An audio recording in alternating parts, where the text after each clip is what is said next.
इनसे उत्पादन मिला तो 3 लाख रुपए हुई इनकम। पहली इनकम हमारी 3 लाख रुपए थी। उसके बाद धीरे धीरे बढ़ती गई 3 से 4, 5, 6 और आज मेरी जो इनकम है वो 25 लाख से भी ऊपर है। तो मेरे पति ने जब होमगार्ड की नौकरी करते थे तब उनके जो अफसर थे उन्होंने अनार लगा रखी थी, तो उन्होंने कहा भाई तू अनार लगा ले। तो उन्होंने कहा अनार का बगीचा लगाते हैं, तो उन्होंने 220 प्लांट लगा दिए। बोले अब केयर तू करेगी। तो मैंने कहा ठीक है, अब खेत का काम मैं करूँगी, आप नौकरी करो। यदि आज के वक्त को देखें, यदि कोई किसान को अनपढ़ या पिछड़ा हुआ कहता है तो वो सबसे बड़ा मूर्ख है, क्योंकि हम आज आपको ऐसी शख्सियत से मिलाने जा रहे हैं जो बहुत ही कम समय में अपने जो लाखों का जो कभी हज़ारों सी थी वो लाखों तक आज वो कमा रही है। एक महिला उद्यमी तौर पर बात करें तो एक महिला है जो अपनी जैविक खेती की मदद से अपने परिवार का पालन पोषण के साथ साथ अपना एक नाम कमा रखा है। उन्होंने शेखावाटी की बात करें, राजस्थान के शेखावाटी इलाके की मैं बात कर रहा हूँ। एक महिला है जिनका परिचय हम आपसे करवाएंगे जल्द ही। वो कैसे लाखों रुपए कमाती है महीने के और साल के, इस पे बात करेंगे। हाँ जी दोस्तों, मैं हूं आपका दोस्त सिकंदर खान। द किसान के चैनल पे आपका बहुत बहुत स्वागत करता हूं। यदि आप चैनल सब्सक्राइब कर दे, फिर जो बेल आइकन है वो प्रेस करें।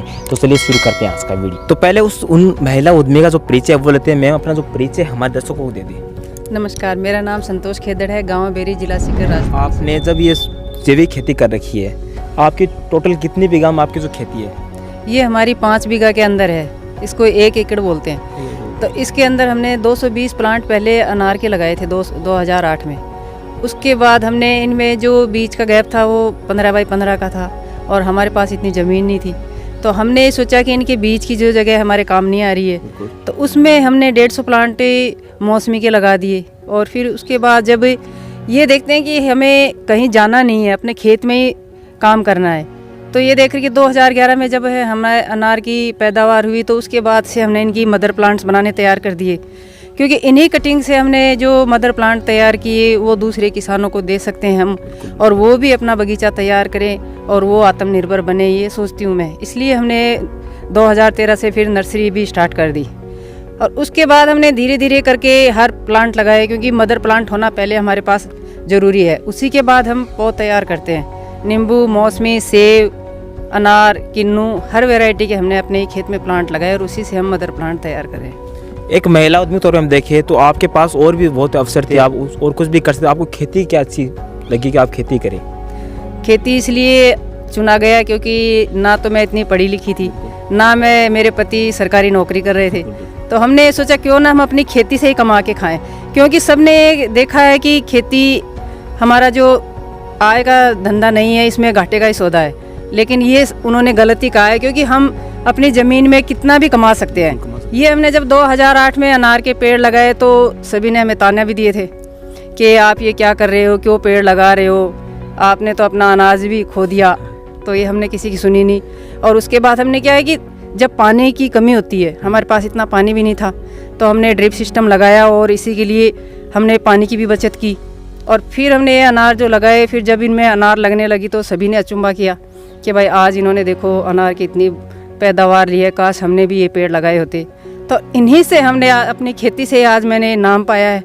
और जब 2011 में हमें इनसे उत्पादन मिला तो 3 लाख रुपए हुई इनकम। पहली इनकम हमारी 3 लाख रुपए थी। उसके बाद धीरे धीरे बढ़ती गई 3 से 4, 5, 6 और आज मेरी जो इनकम है वो 25 लाख से भी ऊपर है। एक साल में 25 लाख रुपये आप कमा रही हैं? जी सर। मतलब एक महिला उद्यमी के तौर पे देखें तो एक महिला वो ज़्यादा पढ़ी लिखी हुई नहीं है, किस प्रकार जैविक खेती से साल के 25 लाख कमा रही है, एक सरकारी नौकरी को छोड़ के। मतलब सरकारी नौकरी भी इसके आगे कुछ नहीं के प्रति इतना मोटिवेट करने का पीछे हाथ किसका था? इसके पीछे हाथ मेरे पति का रहा है, क्योंकि मेरे पति जब नौकरी करते थे कहते चलो घर पे ही बैठे हो, क्या करना है, तुम ऐसे ही बैठे रहते हो। तो मैंने कहा चलो ठीक है, आप कोई दूसरा तरीका देखो। तो मेरे पति ने जब होमगार्ड की नौकरी करते थे तब उनके जो अफसर थे उन्होंने अनार लगा रखी थी, तो उन्होंने कहा भाई तू अनार लगा ले। तो उन्होंने कहा अनार का बगीचा लगाते हैं, तो उन्होंने 220 प्लांट लगा दिए। बोले अब केयर तू करेगी। तो मैंने कहा ठीक है, अब खेत का काम मैं करूँगी, आप नौकरी करो। तो ऐसे करके हमें यह प्रेरणा मिली थी। इसके अलावा ये आपकी जो फार्म है, तो ये जो फल होते हैं ये आप कहाँ सप्लाई करते हो? ये हमारे फल जो हैं हमारे खेत से ही सारे उठ जाते हैं। क्यों ना ही हमें इसे मंडी में ले जाने की जो आवश्यकता है, ना ही किसी दूसरी जगह पे, क्योंकि हमारा ये जो है ये जैविक तरीके से तैयार किया हुआ है। हमारी इनकी खासियत ये है कि 1 महीने तक अगर हम इन्हें तोड़ के रखें तो ये ख़राब नहीं होता है। और ये हर घर घर की डिमांड है, अनार, मौसमी। क्योंकि मैं आपको ये बता दूं कि हर कोई ये देखता है कि बाज़ार में लेके जाएंगे तो बाज़ार में गधा और घोड़ा एक भाव बिक रहा है, उसमें ना तो उनको जैविक का पता है कौन सी लेनी है, ना रसायन का पता है, वो तो एक ही भाव जा रही है। तो इसलिए जो जैविक तरीके से कर रहे हैं उनका माल भी वो रसायन में ही जा रहा है। तो इसलिए मैं हर किसान भाइयों की ये कहना चाहती हूँ कि एक बार अपन लॉस उठा लेंगे, लेकिन पहले हम अपने फल को टेस्ट करवाएंगे उनको कि भाई पहले हमारा खा के देखो, बाद में तुम बाज़ार का लो। तो जो हमारा ये फल है खेत का वो पहले वही खाएंगे और बाज़ार का कभी नहीं खाएंगे। मतलब आपके जो अनार है, मौसमी, इनके स्वाद में और जो बाज़ार में आते हैं जो रसायन से बने होते हैं उनमें स्वाद का फ़र्क है, तो उनके जो भाव में फ़र्क थोड़ी है आपके? हमारे भाव में ही फ़र्क है। अगर वहाँ 50 का बिक रहा तो हमारा 100 रुपये जाएगा। अच्छा, ये बंदा है। यही है कि जो किसान भाई है, जो चलो गेहूँ पे ही आ जाते हैं अपन, वो यूरिया और DAP डाल के तैयार कर रहे हैं तो उनका 1500 रुपये क्विंटल जा रहा है, और जो यूरिया और DAP नहीं डाल रहे हैं उनका 6000 रुपये क्विंटल जा रहा है। तो वो उसी पे ही आके देखते हैं हम। तो इसलिए हम ये चाहते हैं कि हमारी जो ज़मीन है इसकी जो ये ताकत है ये हमने उसको बंजर बना के रख दिया है यूरिया DAP डाल के। और अगर हम 4 साल या 5 साल या 10 साल तक ज़्यादा प्रोडक्शन ले लेंगे उसके बाद तो हमारी बंजर हो जाएगी, उसमें कुछ भी नहीं होगा। आज कई हरियाणा के किसान भाई हैं वो आ रहे हैं तो वो कह रहे हैं कि हमारी ज़मीन में चना होना बंद हो गया है क्योंकि वो रसायन डालने से बंद हुआ है। इसलिए मैं चाहती हूँ कि किसान भाइयों अपनी खेती को बंजर मत बनाओ। उसमें क्या डालना है आपको, भाई गड्ढा का खाद तैयार करो या आप केचुआ खाद तैयार कर सकते हैं, जीवामृत बना सकते हैं, ये डाल के अपनी खेती में डालो। 1 साल या 2 साल तक कम बना जाएगा लेकिन फिर वो उसी लेवल पे आ जाएगा, डबल पे आ जाएगा। इसलिए आपको ये खुद को समझना है। तो आपको केंद्र सरकार, राज्य सरकार से कोई पुरस्कार कुछ मिला है क्या? जी, क्योंकि किसान का एक सपना होता है कि वो अपने खेती में मेहनत कर रहा है तो उसे कुछ ना कुछ अवार्ड मिलता है या तो उसका खुशी का ठिकाना नहीं रहता। और यही हमारे अंदर हुआ है जब हमने खेती से अनार उत्पादन किए। तो जो हमारा उद्यान विभाग है, क्योंकि उद्यान विभाग का सपोर्ट हमारे साथ पूरा रहा है, क्योंकि मुझे भी पहले इतना नॉलेज नहीं था, लेकिन हमारे जो उद्यान विभाग के अधिकारीगण हैं उन्होंने बताया और उद्यान विभाग से ही हमारे जो अनार के पेड़ थे वह हमें वहाँ से मिले थे सब्सिडी पे।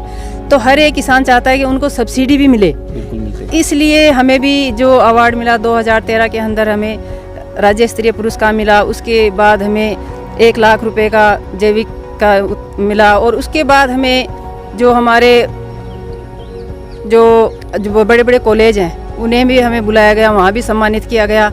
और जैसे हमें बॉम्बे बुलाया गया, कोलकाता बुलाया गया, हर जगह पे हमें बुला करके सम्मानित किया गया। और मैं चाहती हूँ कि एक महिला किसान होने के नाते, जब मैंने सपना भी नहीं देखा था कि मैं हवाई जहाज़ में बैठूँ, वो भी मेरा सपना पूरा हो गया।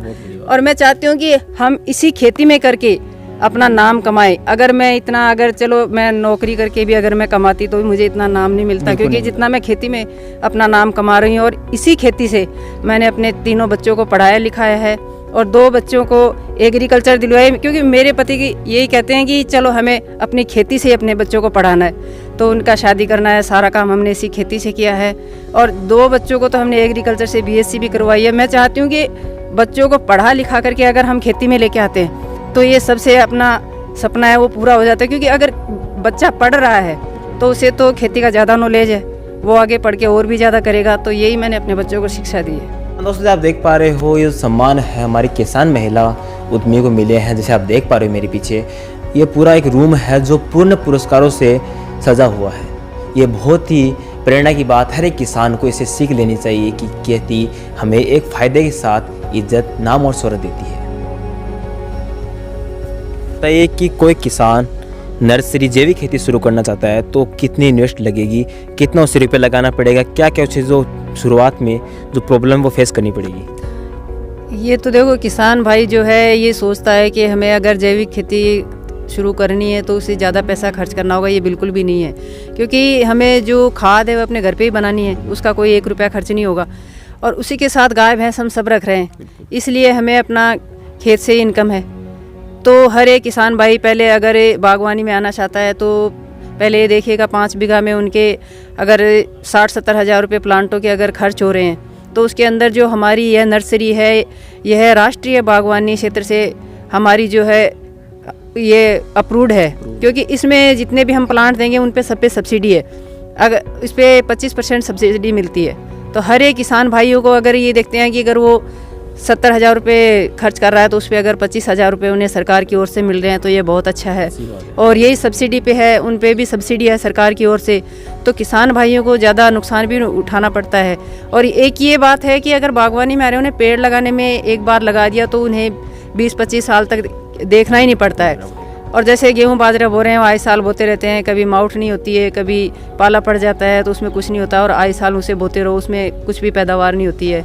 इसलिए बागवानी आने में उसमें उन्हें फ़ायदा ही फ़ायदा है, और वो अपना यहीं पे रोज़गार कर सकते हैं, अपनी खेती से ये सब कमा सकते हैं। और हर एक किसान भाइयों को ये ज़रूरी है कि वो जीवामृत बनाएंगे तो एक जो देसी गाय है वह उन्हें रखना ज़रूरी है, क्योंकि गौमूत्र उसी का ही काम में आता है। तो उनका गाय का देखिएगा तो दूध भी काम में आएगा और उसका गौमूत्र भी काम में आएगा, इसलिए हमें देसी गाय रखने में क्या हर्ज है। बिल्कुल। तो ये उन्हें है और कोई खर्चा नहीं है। और एक ये किसान भाइयों को मैं चाहती हूँ कि कई किसान भाई है कि खुला पानी देते हैं, तो खुले पानी से उसमें ना तो वो पेड़ तैयार होगा और उनकी जड़ें खराब हो जाएंगी, और हमारा जो पानी है वो व्यर्थ जाएगा।